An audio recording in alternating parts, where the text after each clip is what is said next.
All right, I want to talk about lunar landers, and not this one. I want to talk about all the lunar landers that have been unsuccessful recently. We've had commercial ones, we have one government one that's in trouble, and I just want to talk about kind of some of the things that went wrong and diagnose them a little bit.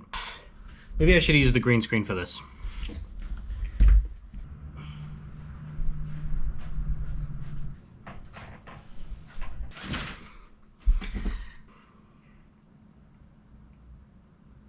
All right, maybe not. Let's start with the company Astrobotic. They had a lunar lander that got sent out on January 8th, 2024, and it launched actually on something called a Vulcan Centaur rocket. Now, this was the first flight of that rocket, so it was a big deal, and we'll talk a little bit more about that later. Their initial reports were good. The launch went well. They were reporting that their systems were booting up normally, the avionics, thermal, propulsion, power systems, and then that's when disaster struck. Now, unfortunately, in a follow-up update, they said they experienced, quote, an anomaly that prevented them from achieving stable sun-pointing orientation. Okay, what does that mean? They're talking about can't maintain a stable orientation, which means something's giving it out of whack. For some reason, its thrusters aren't able to point it in such a direction that they can face the solar rays towards the sun. Look at me! Which means we probably can't charge the batteries. No. Why is that important? Without power, you can't do anything. So, no solar ray power, no space station. Same goes for rovers, same goes for satellites, same goes for anything flying in space. If you can't get a power, you're not going to be able to do anything after a while. So this is a big deal. In subsequent updates, they said that the batteries were reaching operationally low levels. They also said there was a propulsion anomaly. So what does this mean? So something went wrong with their prop system, which means, it could mean a lot of things. Maybe the thrusters are firing in a way that's throwing the craft out of whack, like firing when they're not supposed to. Maybe there's a leak somewhere. Something is propelling the spacecraft in a way that isn't intended. Eventually, we got some good news. The ground team was able to reorient the spacecraft so that it could face towards the sun, start charging the batteries, and they could start talking to the spacecraft. The problem is, the thing that went wrong with the propulsion system also made the spacecraft leak out fuel. And too much fuel, as we all know,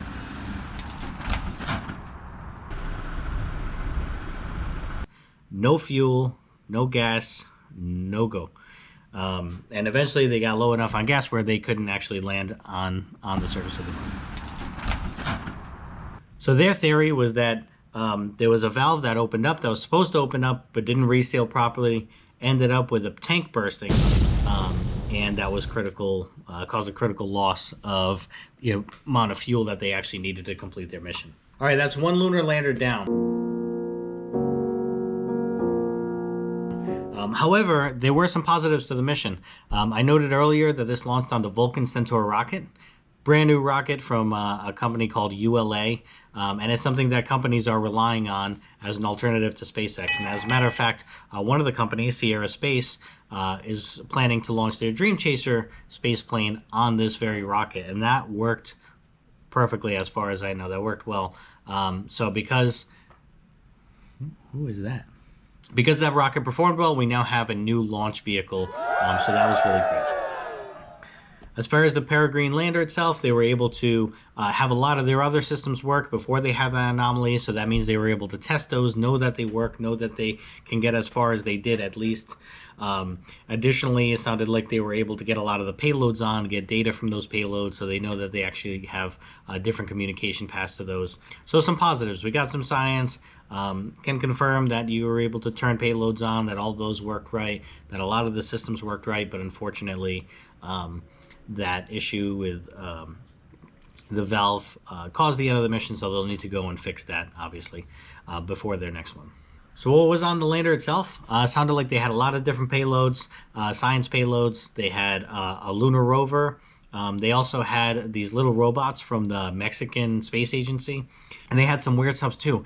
Quoted as having DNA and human remains. By the way, there's a company that will send your cremated remains into space, and I think they call it a space burial.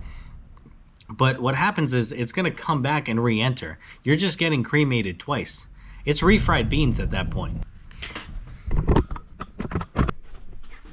Do you want to send your human remains to space? God, no. All right, next we have iSpace.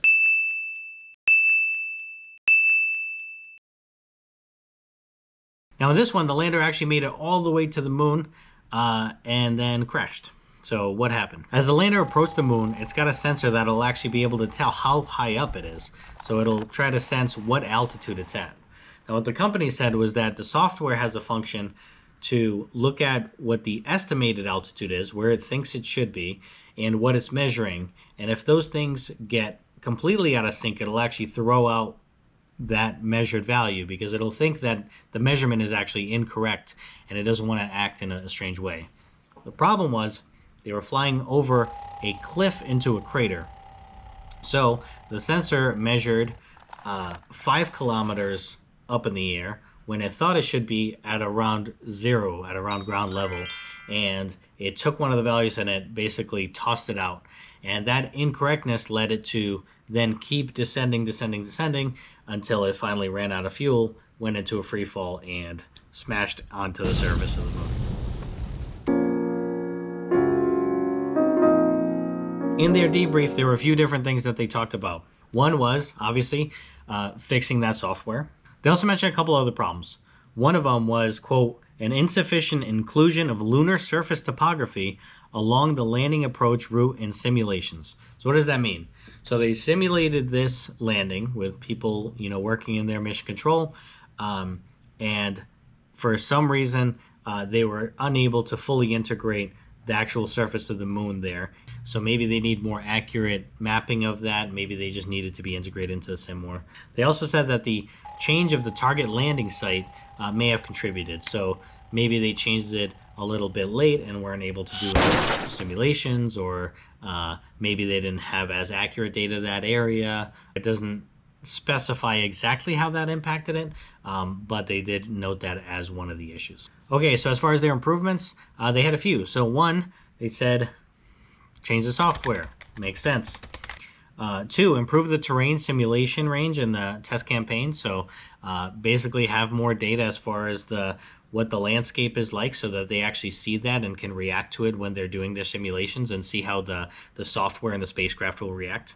They also have early determination of detailed landing requirements and thorough simulation. So again, sounds like they needed to be a little more clear on where they were going to land, what they needed to interface with, dealing with things like craters or other obstacles. How is the software going to react to that? And let's actually simulate it to see what it's going to do. Okay, so what good stuff came out of it?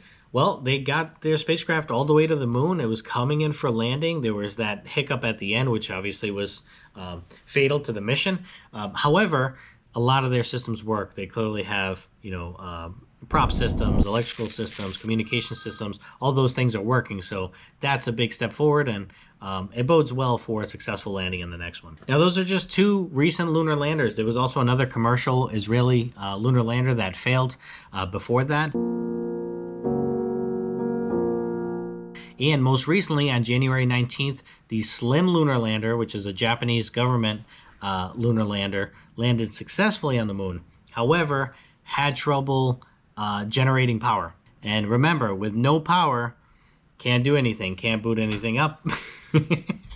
However, it sounds like with a SLIM lander, we actually might still have some hope. So they're going to wait for the sun conditions to change, hopefully get some sunlight on those solar arrays, and see if they can bring this thing back to life. So fingers crossed, still got some hope for the SLIM lander. Maybe a slim chance.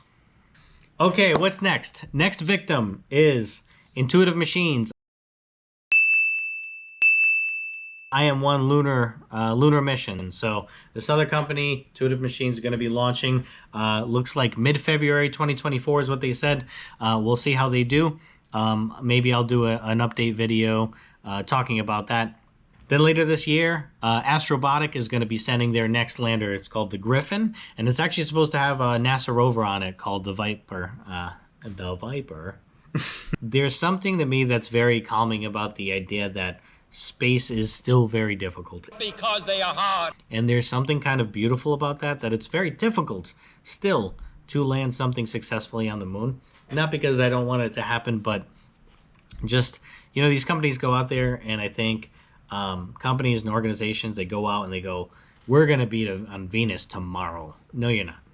You're not going to be on Venus tomorrow. They make these promises, but in reality, the only thing that's going to get them there is these trial and errors, these dotting their I's and crossing their T's, making sure that they're building the spacecraft smart, making sure they're training their team to fly smart, running simulations, going through every possible scenario that could go wrong, and then flying, and then doing what they're doing now, which is actually flying, see what went wrong, go back to the drawing board, figure out those problems, and do it again. And they're all going to do this, and we're going to see several of these guys be successful and land on the moon and not have those issues anymore, and that'll be cool. The space world is changing rapidly, but it's still tough, and it's not a given thing for anybody right now, and I think that's pretty cool.